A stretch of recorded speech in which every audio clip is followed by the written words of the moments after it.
Martinez, California, actually, criminal defense attorney Alan Kagawa. Alan, great to see you. Thank you so much for joining us on the program. And as I look at this case and I listen to opening statements, and things are just getting underway, I think to myself, this is almost but not quite a case where the defense is arguing almost like, a battered husband type defense, although they didn't quite go that far. It's kind of this hybrid. Here's a guy who was in a very difficult situation. He's, served in the military. I want you to give that consideration, but also the fact that he was in this horrible marriage. What do you make of the defense?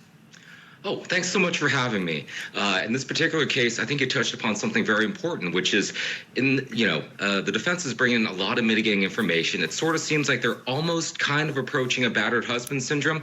But in this particular case, it looks like they're trying to introduce more. I suspect they may be trying to go with what's known as a heat of passion theory, which is a way to reduce or get rid of the intent to kill, by instead replacing it with this idea that Jordan acted with a surge of emotions and had no control, and therefore should not be guilty of murder, but something lesser.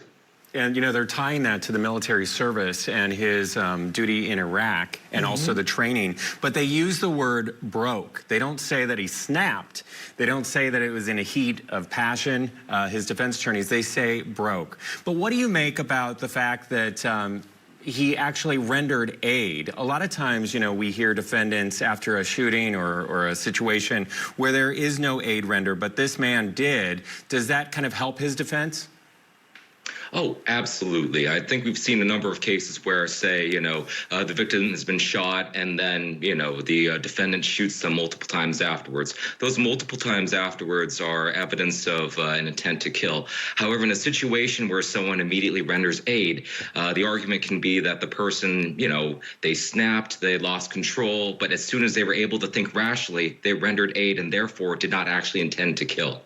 Yeah, I have to wonder, Matt, if you render aid afterwards, does it go against an argument that you broke, that you snapped? Because it would be better. Helps. You think it helps? I think it helps because, he broke or snapped in that moment, right, but then came to and then went into his other training mode and tried to save that person's life. Like, what did I do? All right, so I guess, it helps with the argument that he was thinking of something else when he did it. All right, Alan, stand by. We're going to take a break here. Now, when we come back, something very interesting in this jurisdiction, jurors are allowed to ask questions, so we're going to have some of those questions for you, so keep it here on CourtTV, your front row seat to justice.